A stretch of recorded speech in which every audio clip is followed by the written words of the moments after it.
morning, ito po si John Calipreneur. So, ito po yung website natin. Okay, sa mga hindi pa po nakakaalam, pupunta lang po kayo sa www.tpcsagip.com. Click na po yung enter, ito po yung nalabas sa inyo. So, pwede nyo pong i-check ito. Meron po tayo dito ng mga product and services. Click nyo lang po yan kung ano yung gusto nyo makita. Stockist guide. Okay, kung saan yung mga stockist ba ng TPC sa buong Pilipinas. Download. Ito naman po yung mga brochure, okay, tarpaulin, presentation, at iba pa. Ito naman sa photo gallery, yung mga picture po sa office, okay, yung launching ng SIM, at iba pa. Top performers, tapos yung FAQs po ng TPC. Okay, login na po tayo. Pupunta po tayo ngayon doon sa account ko. Click nyo lang po yung member login. Okay, hintayin nyo lang po yan. At pagkatapos, lalabas po ito. Okay, so ilagay nyo lang po yung, kung mapapansin nyo po dito sa web login, okay, mobile number po yung hinihingi, hindi username. Okay, ilalagay nyo lang po yung cellphone number nyo dyan. Okay, at syempre, yung password. Pagkatapos po nyan, click nyo yung login. Okay, so hintayin nyo lang po. Okay, login successful. Ibig sabihin, nakapasok na po tayo. So hintayin nyo lang po mag-load siya. So eto na po, pagkapasok nyo, ito po yung website niya. Napakasimple pero napaka-powerful talaga. So kung mapapansin nyo po sa ibang company, okay, magkahiwalay po yung loading at saka yung pinaka main website. Ito po, kagandahan dito sa atin, magkasama na po siya. Nandito na yung sa loading natin, online loading, at syempre yung sa binary po natin, yung structure natin. Okay, so kung mapapansin nyo po dito sa gilid, sa account summary, makita nyo yung pangalan ko, cellphone number ko, registered email, tapos yung LC. Yung LC po stands for load credit. Okay, load wallet po ang tawag nila to sa iba. So may 106 po ako na load wallet. Okay, yung C fund naman po, ito po yung commission fund na sinasabi or na tinatawag. Okay, ito po yung halimbawa may naipasok ka. Okay, yung sa referral bonus tsaka pairing bonus, dito siya papasok. Okay, itong A fund naman stands for available fund. Okay, yung C fund nyo po sa buong linggo, pagdating po ng linggo ng gabi, alas 12 ng gabi, yung nasa C-Fund nyo ay malalaglag siya dito sa A-Fund. Ibig sabihin po, available na siya for encashment or convert.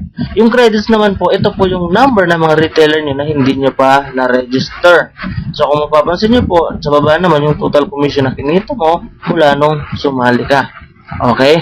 So ngayon naman po, makikita mo dito sa profile page, pag kinlik nyo po ito, makikita nyo po yan, para, alam ba, gusto nyo i-update yung profile information nyo, okay, mag-request ng encashment, tsaka yung help and support sa customer service po. Ang kagandahan po na ito, kapag po nag-send po kayo sa help, okay, or sa customer service nila, mabilis po silang mag-reply. Wala pang 5 minutes nandiyan na yung sagot. Okay. Ito naman po sa pangalawa, yung view network. Dito po para makita mo yung network structure mo.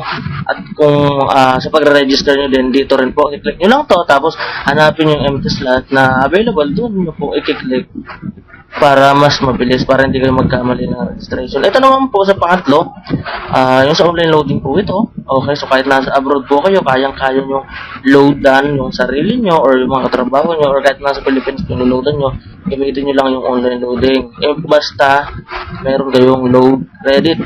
Yung may transactions naman po, pag-click mo to, ito makikita mo lahat ng transactions, commission, at saka yung account summary. Malinaw po ba? Isa-isahin po natin. Una, click po natin yung profile page. Gusto ko lang pong maipakita sa inyo kung ano nga ba talagang meron doon, kung ano nga ba talagang laman ng profile page. So hintayin lang po natin, naglo-load na siya. Tantararan. So ito na po. Ito na po yung ating member profile. So kung makikita nyo, pangalan, cellphone number, at iba pa. So meron po tayo ditong edit profile. Kung gusto mong palitan nyo yan, change password, anytime po pwede kayo magpalit ng password nyo. Add new slot, pwede rin po dito kung gusto nyo mag-register ulit, magdadagdag kayo ng account. Load mobile, okay, encashment request. Tapos ito po yung help tsaka concern. Ang kagandahan po dito sa help, concern, pag click na po yan, halimbawa may tanong kayo, lalo na po sa mga nasa abroad, makinig. Ganito lang po ang gagawin po ninyo para hindi kayo magastusan sa inyong cellphone. Okay, direkta po ito sa customer service. Halimbawa may tanong ka, itatype mo lang po yung help. Okay, tapos space, yung concern mo. Okay, halimbawa, saan po ba maaaring magpa-load credit? Okay, ganyan lang po. Tapos i-type nyo yung code sa baba. Okay, 2F274A. Okay, tama. Ayan, tama na siya. Pagkatapos po nyan, click nyo lang yung submit. Ang kagandahan po nito, ihanda nyo yung cellphone nyo kasi pag kagawa nyo po nito, okay, may lalabas po rito. Ang nakalagay, we will resolve your concern and will give you feedback within 24 hours. Ang kagandahan po nito, kahit wala pang isang oras, darating na rin yung sagot doon sa inyong tanong. Ganun po yon. Okay. So, balik po tayo doon sa dashboard. So, hintayin nyo lang po, darating na yun sa cellphone nyo. Pangalawa, yung view your network structure. So, para makita nyo lang din po yung itsura ng ating Genealogy. So, eto na po. Ayan. So, kung makikita nyo po, ganyan po yung itsura ng ating Genealogy. So, makikita nyo yung kulay orange, siya po yung may laman na, at yung gray naman, siya po yung empty slot or wala pa siyang paglalagyan. So, kung mapapansin nyo po, puro nasa gilid lang yan kasi po, ginawa ko pong power leg yan. So, sa gilid lang po muna sila lahat. Siyempre, kasi gusto ko po na makita muna yung mga membro ko na kumita rin bago ako. So, dito naman po sa Unilevel, click nyo lang po yan para makita nyo rin po yung structure nyo sa Unilevel nyo. Ayan. So, kung maririnig nyo po, eto, may nag-text na sa cellphone ko. Ang text po dito sa cellphone ko ay ito na yung concern na tinanong ko.